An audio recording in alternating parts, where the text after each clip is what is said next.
Short hand और dictation batch के लिए प्ले स्टोर से अभी डाउनलोड करें राजहंस एकेडमी मोबाइल ऐप। 140 शब्द प्रति मिनट डिक्टेशन रेडी स्टार्ट। बहनों, भारतीय स्त्री जाति की प्राचीन गौरव, गरिमा एवं उच्च परंपराओं को ध्यान में रखकर न केवल आपको शिक्षित होना है, बल्कि शिक्षा समाप्त करने के पश्चात पुरुषों के साथ सहगामिनी बनकर आपको सब दिशाओं में कदम बढ़ाना है। स्वतंत्रता प्राप्ति के बाद अब राष्ट्र के नवनिर्माण के कार्य में आपको भी उचित रीति से भाग लेना चाहिए। यह सब तभी संभव हो सकता है जब हम वर्तमान शिक्षा पद्धति की कमियों एवं दोषों को दूर कर उसको अपने अनुकूल एवं उपयोगी बना सकेंगे। इस संबंध में भी देश में परस्पर विरोधी विचारधाराएं प्रचलित हैं। आधुनिक सुधारवादियों या जो अपने को प्रगतिशील कहते हैं, उनकी धारणा यह है कि बालक बालिकाओं को एक साथ शिक्षा दी जाए और दोनों की शिक्षा प्रणाली एक सी हो। उनका यह भी विचार है कि स्त्रियों को न केवल शिक्षा पद्धति में ही बल्कि अन्य क्षेत्रों में भी पुरुषों के बराबर के अधिकार मिलने चाहिए तथा उन्हें संपूर्ण सामाजिक स्वतंत्रता होनी चाहिए। उन्हें समाज के समस्त व्यवसाय और व्यापारों में समान रूप से भाग लेना चाहिए और शिक्षा प्रणाली की रचना इन सब के अनुकूल होनी चाहिए। दूसरी ओर कट्टरपंथियों के विचार इनके विपरीत हैं। इस प्रकार स्त्री शिक्षा और अन्य बातों के संबंध में हमारे देश में वर्तमान समय में परस्पर विरोधी विचारधाराएं प्रचलित हैं। इन दोनों में से कौन सी विचारधारा उपयुक्त हो सकती है और किसके द्वारा हमारी संस्कृति एवं सभ्यता फल फूल सकती है, इस पर हमें ध्यान देना आवश्यक है।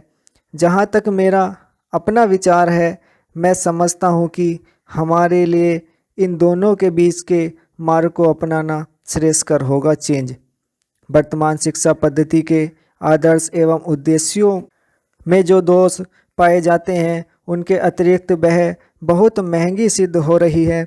प्रतिवर्ष हम अपने शिक्षालयों द्वारा हजारों विद्यार्थियों को तैयार करते हैं, जिनमें से बहुतों को नौकरियां न मिलने पर जीविका चलाना बहुत कठिन हो जाता है। इस प्रकार हम अपने शिक्षालयों द्वारा जहां काफ़ी संख्या में विद्यार्थी बेकार तैयार होते देखते हैं, वहां फैशन परस्त भी तैयार होते देखते हैं। हमारे साधारण गृहस्थ घरों की लड़कियां जब प्रारंभ में आधुनिक शिक्षालयों में प्रवेश पाती हैं तो धीरे धीरे वे भी वहाँ की फैशन परस्ती की शिकार हो जाती हैं और सुंदर सुंदर बहुमूल्य साड़ियाँ एवं भांति भांति की साज श्रृंगार की वस्तुओं की नकल करने लगती हैं, जिससे अपने माँ बाप या अभिभावकों को पर्याप्त मात्रा में बीए कराने के संकट में डाल देती हैं। ऐसी शिक्षा प्राप्त कर जब वे स्कूल या कॉलेज छोड़कर जाती हैं तो उनका जीवन भार स्वरूप होने का भय रहता है, क्योंकि जीवन के कार्यक्षेत्र में वह अपव्ययी शिक्षा पद्धति धनोपार्जन के उपयुक्त सिद्ध नहीं हो सकती।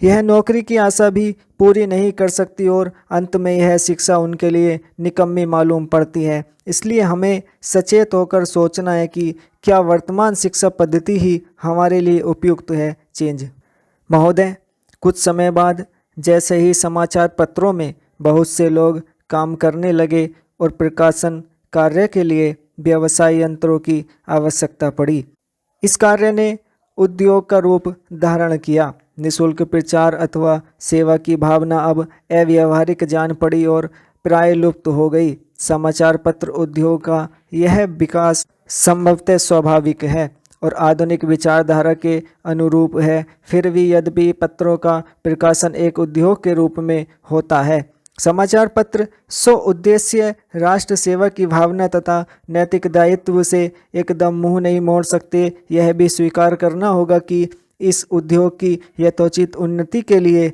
यह आवश्यक है कि दूसरे उद्योगों की भांति यह भी उन सभी साधनों से संपन्न हो जो अन्य उद्योगों ने या तो प्राप्त कर लिए हैं या वे उनकी प्राप्ति के लिए प्रयत्नशील हैं। इसलिए यह सभी के हित में है कि समाचार पत्र उद्योग उन्नत हो और इसका आधार अधिक से अधिक ठोस हो।